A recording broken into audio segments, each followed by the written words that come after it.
अस्सलाम वालेकुम नाज़रीन, सैयद उमर गर्देज़ी एक बार फिर आपकी खिदमत में हाज़िर हूँ 20 व्लॉग के साथ। इस वक्त हमारे साथ मौजूद हैं हल्का बलोच टू सिद्धनोती आज़ाद कश्मीर से उम्मीदवार पीपल्स पार्टी बराए कानून साज असम्बली सरदार राय नवीद अकरम साहब। आज हम उनसे जानना चाहते हैं कि एक नौजवान कायद है, एक नौजवान क़यादत है जो आज़ाद कश्मीर के इंतखाबात में आगे हिस्सा ले रहे हैं और आगे आने और अवामी खिदमत के जज्बे के साथ आगे आ रहे हैं। अभी इस वक्त हमने देखा है कि इससे पहले जितने भी टिकट हैं वही मरूसियत, वही तमाम चीज़ें चलती हैं। टिकट पर टिकट चल रहा है, एक बंदे को टिकट दे दिया, उसके बाद उसके बेटे को दे दिया, उसके बाद उसको दे दिया। इस वक्त जहाँ पे जो इनका एक किरदार है, जो इनके वालिद साहब का किरदार है, वो हम आपके साथ ऑलरेडी शेयर कर चुके हैं कि पाकिस्तान पीपल्स पार्टी का जब वजूद हुआ था उस अरसे से पाकिस्तान पीपल्स पार्टी की खिदमत में पेश है। बेलोज खिदमत, किसी लालच या किसी ओहदे की लालच पे नहीं, बल्कि बेलोज खिदमत करना और इतने अरसे तक आप अपने किसी जमात के साथ नजरियाती तौर पर वाबस्ता हैं और एक चट्टान की तरह खड़े हैं, तो ये बहुत ही किस्मत की और बड़ी एजाज़ की बात होती है। अभी हम चलते हैं, अपने सवालात का सिलसिला शुरू करते हैं। सरदार राय नवीद अकरम साहब, आपको सबसे पहले अपने स्टूडियो में खुशामदीद कहते हैं। सर ये बताइएगा कि इस वक्त जो हल्का बलोच अले 24 की जो पोजीशन है आज़ाद कश्मीर में, इस वक्त की मौजूदा पोजीशन क्या है उसकी? देखें जी, कुछ चंद माह पहले हमारे साथ हमारे हलके में हमारे कैंडिडेट ने एक धोखा किया।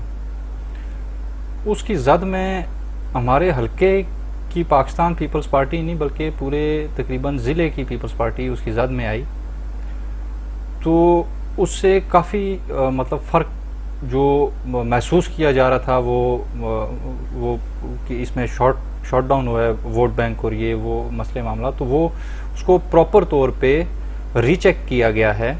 बाकायदा तौर पे कन्वेंशंस के ज़रिए कन्वेंशन करवा के उसको रीचेक किया गया।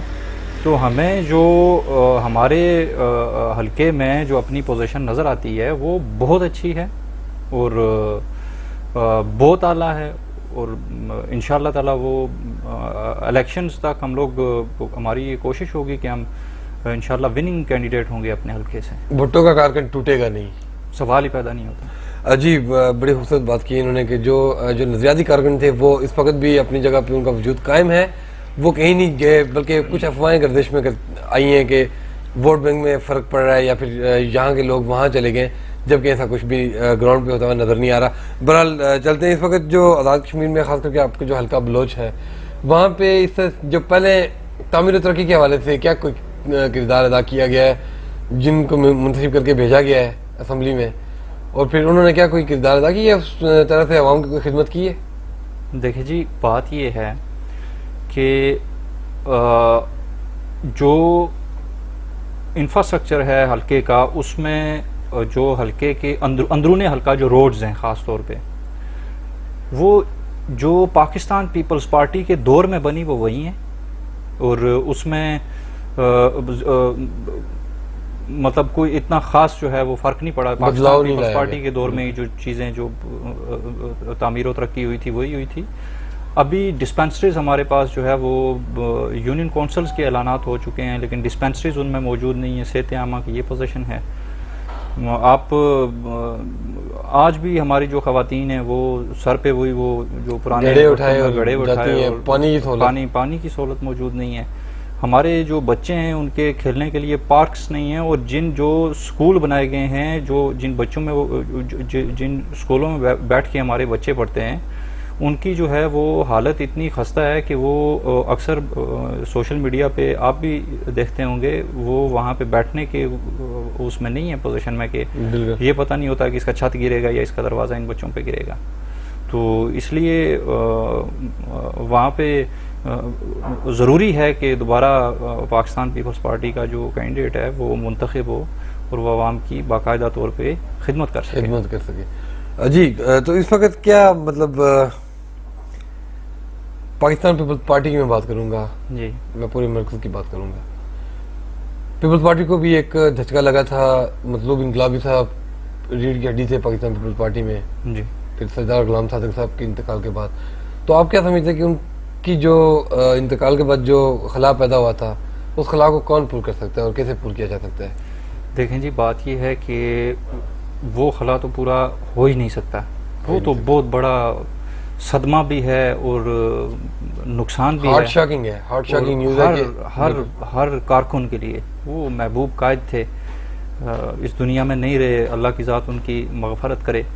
उसके बाद आज़ाद कश्मीर में हमारे जो मौजूदा हमारी जो क़यादत है, जिसमें हमारे सदर साहब हैं जनाब चौधरी लतीफ़ अकबर साहब हैं, हमारे जनरल सेक्रेटरी साहब हैं कायदे मोहतरम फैसल मुमताज़ राठौर साहब, उसके बाद जनाब आप हमारे अभी जो यासीन साहब हैं, कराय साहब हैं हमारे साथ यहाँ से, सरदार याकूब साहब हैं, जो यासीन साहब हैं, ये मतलब जावेद बुढ़ानवी साहब, ये लोग सरदार सरदार कमर ज़मान साहब, इशफाक ज़फ़र साहब, ये अभी जब तक हैं, बाज़र नकवी साहब हैं, ये लोग मतलब पाकिस्तान पीपल्स पार्टी को कमज़ोर, हम अपनी तरफ से भी यही कोशिश करेंगे कि सवाल ही पैदा नहीं। मियां अब्दुल वहीद साहब का भी तो एक बड़ा, मियां अब्दुल वहीद साहब जो है वो हमारे सफ़े अव्वल के लीडरान में से हैं, लीडरान में से मतलब।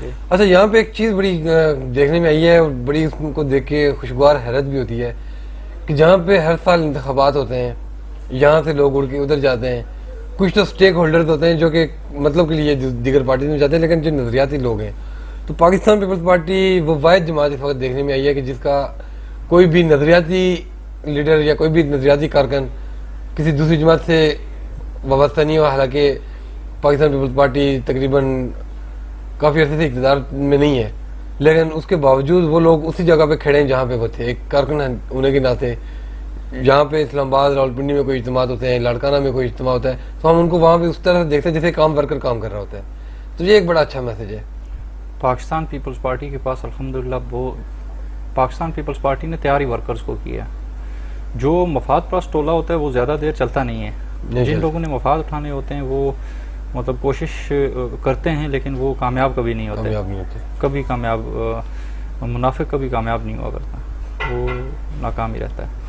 तो इसमें यह है कि हमारे कायदीन की यही जो है वो आला ज़रफ़ी होती है कि वो हर हवाले से जो है वो अपने बड़ेपन का मुज़ाहरा करते हैं।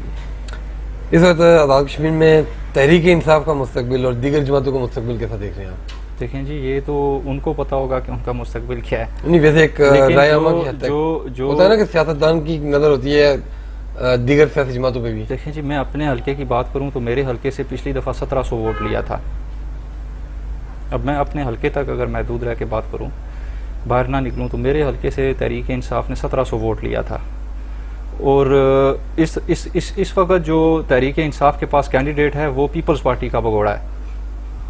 तहरीक इंसाफ का बेसिकली कैंडिडेट जो है वो इकरारुल हक मिनास है, जो तहरीक इंसाफ के जिसके साथ जो है वो जो उनका बुनियादी कारकुन इलेक्शन भी उस बंदे ने कॉन्टेस्ट किया, तो वो है जिसने मेहनत की है वहाँ पे, वो है। बाकी ये है कि मेरिट की बुनियाद पे तहरीक इंसाफ अगर टिकट देती है तो क्या 1700 नहीं तो 2500 ले लेगी, 3000 लेगी, मतलब कि बहुत सा फर्क पड़ चुका है वहाँ पे। जी जी।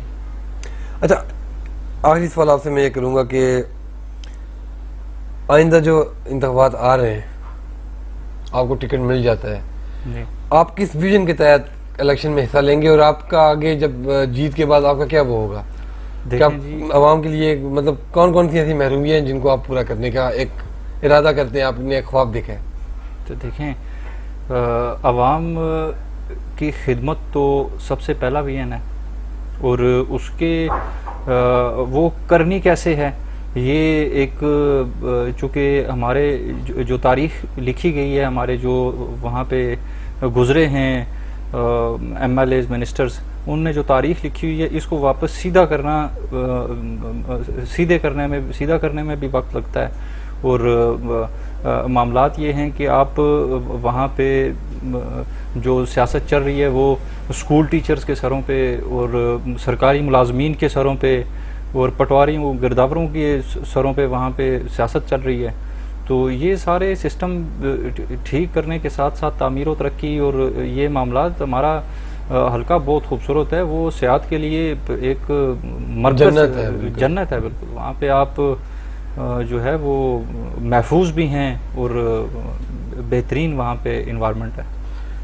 आखिर में कोई पैगाम नौजवानों के नाम क्योंकि आप भी एक नौजवान हैं और आपने सियासत में आने का और इलेक्शन में हिस्सा लेने का एक बेहतरीन फैसला जो किया है, तो इससे दीगर नौजवानों के लिए भी एक उम्मीद पैदा होगी कि नौजवान आ सकता है, नौजवान में वो टैलेंट मौजूद है कि वो सियासत में हिस्सा लेने के लिए आगे आ सकता है। तो क्या पैगाम देंगे आप नौजवानों के नाम?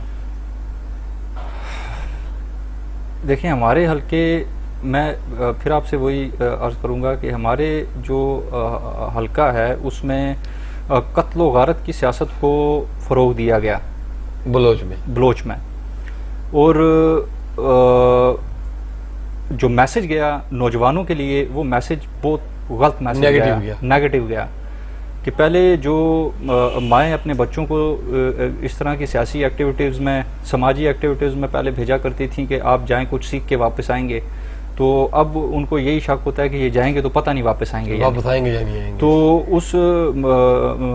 उसमें ख़ास तौर पे अपने जो हल्का के नौजवान हैं उनके लिए यही है कि दूर अंदेशी से बेहतरी की तरफ सोचें, तो इंशाअल्लाह ताला अल्लाह मंज़िल मिलेगी ज़रूर। जी इंशाअल्लाह ज़रूर मिलती है। बहुत शुक्रिया सरदार राय नवीद अकरम साहब हमारे साथ बातचीत कर रहे थे और अपना जो उनका हल्का है, हल्का बलोच, और वहाँ की जो सूरत हाल है उससे आपने अपडेट कर रहे थे और बता रहे थे कि वो किस विजन के तहत, किस नज़रिए के तहत वो सियासत में आना चाह रहे हैं, और वहाँ के जो इस वक्त के कैंडिडेट्स हैं जो कि नज़रियाती तब्दीली करके, नज़रियात अपने तब्दील करके मफादात के लिए दीगर जमातों में गए, और फिर एक जो पीपल्स पार्टी के उम्मीदवार थे, पहले उन्होंने पीपल्स पार्टी ने उनको इज़्ज़त दी, वो सिर्फ़ और सिर्फ हवा का रुख देखते हुए अपनी जमात से उन्होंने बेवफाई की, नज़रियाती बेवफाई की, लेकिन इस वक्त भी उनकी पोजीशन जो है वो ग्राउंड पे उस तरह की पॉजिटिव नज़र नहीं आ रही, और इस वक्त वो एक तरह का एक ख्वाब देख रहे हैं कि वो जो जीत जाएंगे। बहरहाल जीत और हार का फैसला मेहनत और लगन होता है, उसमें जुनून होता है, उसमें नज़रिया होता है। नज़रिया अगर आपका पुख्ता है तो आपकी मंजिल आपसे कभी दूर नहीं होती।